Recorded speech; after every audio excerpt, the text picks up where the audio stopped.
Hello friends, you are welcome in video lecture series on the climatic factors. So last time I have discussed the one climatic factor. So in our syllabus there are only two climatic factors are involved, light and temperature as a climatic factors.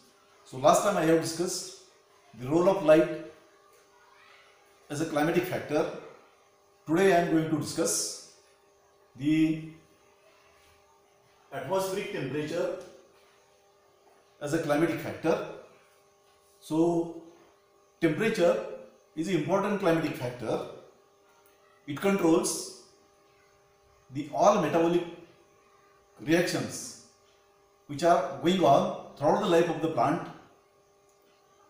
That means the metabolic reactions are controlled by atmospheric temperature in the plant body. So temperature shows its effect in the process of growth as well as development of individual plant as well as vegetation as a whole. So if we observe the range of temperature, atmospheric temperature in different geographical areas, there is a variation in the temperature range. That means the different types of plants which are generally growing naturally in different types of habitats, and these habitats, different habitats, determines the effect of temperature. That means the habitat plays important role in determining the temperature in particular geographical areas.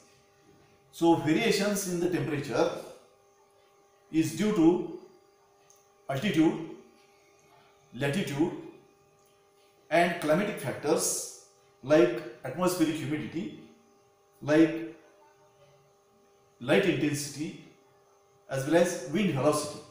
For example, if the atmospheric humidity is more and light intensity is low, automatically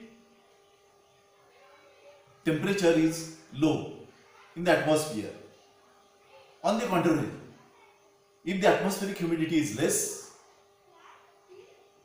and light intensity is more, definitely atmospheric temperature is more. That means the temperature in the atmosphere shows variation due to altitudes, latitudes and atmospheric conditions like atmospheric humidity, light intensity and wind velocity. So plants are very sensitive to temperature.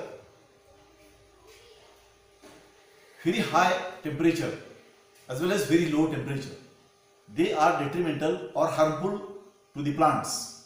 That means due to high temperature as well as low temperature, the metabolic activities of the plants are adversely affected. As far as plant growth is concerned, plant growth is retarded due to very low as well as very high temperature ranges. In order to resist the adverse effects of the temperature, plant produces some adaptations to avoid the harmful effects of temperature. Plant produces some adaptations in order to cope these adverse conditions of nature like temperature. For example, the higher rate of transpiration is the adaptation shown by the plant. So if the temperature in the atmosphere is lower, it is responsible for increasing the rate of transpiration automatically. If more transpiration takes place, it is beneficial for the plants for cooling the plant body. That means to avoid the high temperature effect, the rate of transpiration increases. The rate of transpiration increases in plants. Number two, the leaves of the plants generally in high temperature zones. Plant possess the smaller leaves. If leaves are larger, they are generally parallel to the stem axis or branches. So due to this, leaves are not so much exposed to the sunlight, and automatically plants are saved due to excessive loss of water. The next adaptation shown by the plant is coating of the leaves. So plant produces the different types of coatings. For example, waxy coating. This waxy coating reflects the light and prevent the excessive heating of the inner tissues. That means outermost covering of each and every plant organ is the epidermis. Epidermis is covered by a layer of fatty substance known as cutin, commonly called as cuticle, and cuticle is also covered by waxy coating. This waxy coating prevents the excessive heating effect of the plant. Then some plant shows the hairy appendages on aerial organs like leaves, branches, stem, etc. So if these appendages are more in number, automatically they also helps the plants to prevent from heating effect of sunlight or temperature. Then for protecting the inner tissues from heating effect, plant also develops thick layer of bark on the stem as well as branches. Due to development of such thick layers of barks, inner tissues are prevented from the high temperature effect. And last one, the living cells possess low moisture content. So due to these adaptations developed by the plant, in order to avoid the harmful effects of the temperature, on the basis of temperature tolerance capacity, the plants are categorized or classified into these 4 categories. That means each and every plant shows the tolerance capacity to the temperature. The tolerance capacity shown by the plants in different habitats is different, or different geographical areas, different types of plants are there. So different plants are having the temperature tolerance ability. So this temperature tolerance ability is different in different plants.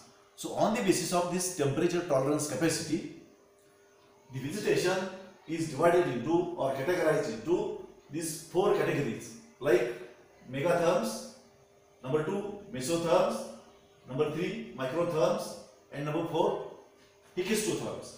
So these megatherms, the vegetation which comes under this first category, megatherms.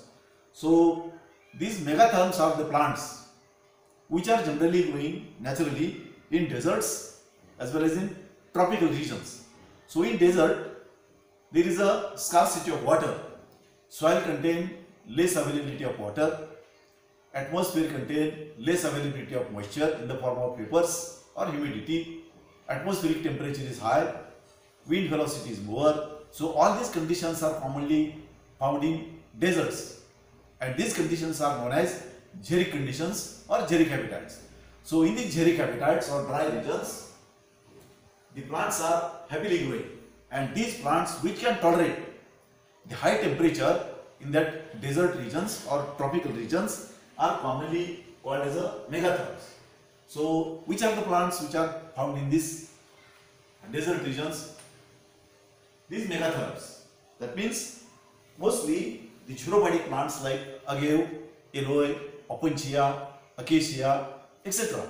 These plants are tolerating the high temperature in the atmosphere. Then second category of plant is commonly called as mesotherms. So this mesotherm is a group of plant which requires low temperature, low to which can resist the low temperature of winter and moderate temperature to high temperature in remaining period except the winter. So these plants which are generally growing in the region showing low temperature or moderate temperature are commonly called as mesotherms. For example, tropical and subtropical regions shows the growth and development of such plants commonly called as mesotherms. Then next category of plant is known as microtherms. So these microtherms are the plants which requires very low temperature or much low temperature for their growth and development. So these plants are generally found at the higher altitudes and temperate regions. The last category of plant is commonly known as Hechistotherms. So these plants can tolerate very low temperature. These plants can tolerate very low temperature. For example, plants which are growing in Arctic regions and alpine regions. So in this Arctic region and alpine regions, the earth's surface is covered with snow or ice, and in that region also some plants are happily growing, and these plants which are associated with or growing with the very low temperature, these plants are adapted for that low temperature, and these plants are commonly known as Hechistotherms. So the effects of temperature on the plant and vegetation. So first we see at the temperature range between 20 to 30 degrees Celsius, this range of temperature is beneficial for stimulating the process of seed germination as well as seedling growth. That means this moderate temperature range is beneficial for the germination of the seeds as well as growth of the seedlings. Number 2, absorption of water. So the absorption of water increases up to some tolerable limit of temperature. Beyond this limit, the rate of absorption of water by the plant decreases or stops. That means very low temperature, the rate of absorption is retarded.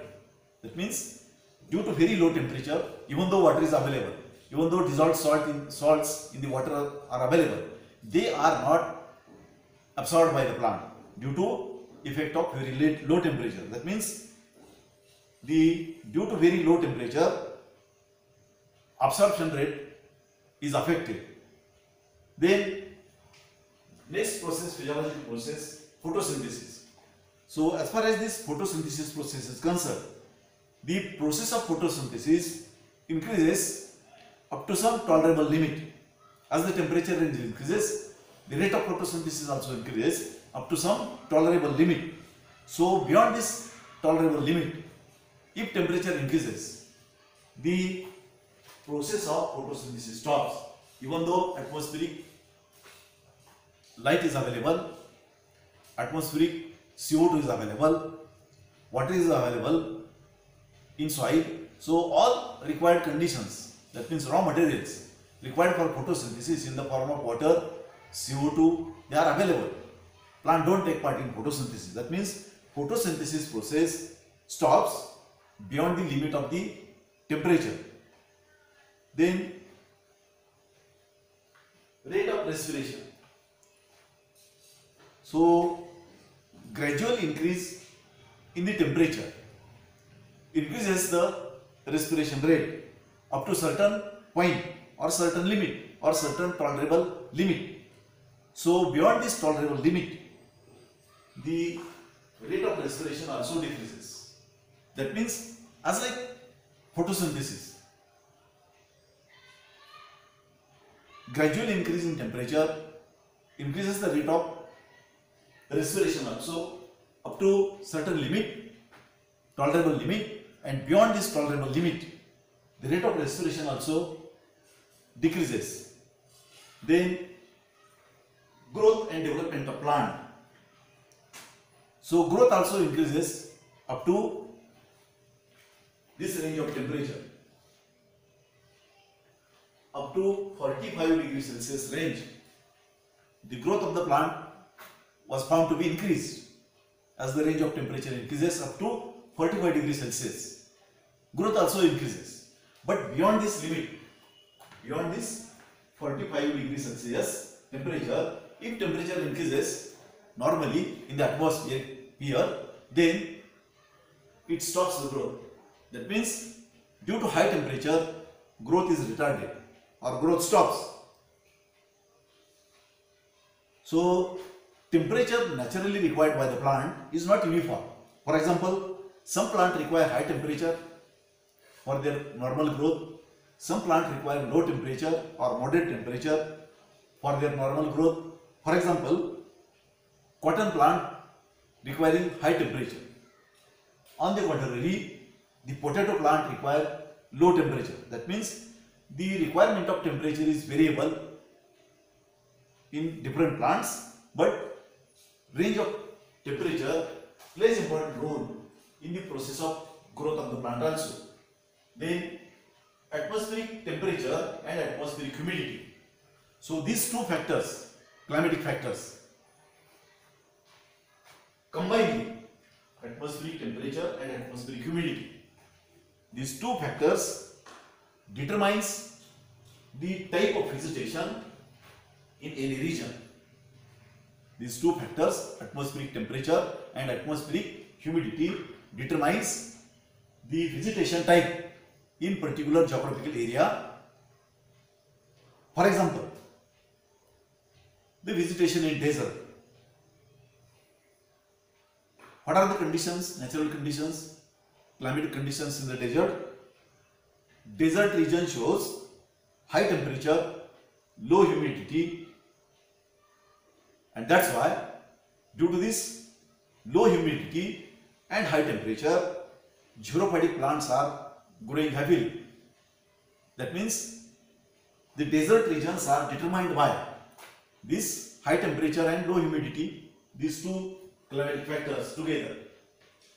On the other hand, in the tropical regions, the high moisture is there, as well as high temperature is also available naturally. So in these tropical regions, what kind of vegetation is naturally growing? The evergreen plants are very common in tropical regions due to presence of high moisture content in the atmosphere as well as high atmospheric temperature. That means the temperature decides the vegetation in the particular geographical area.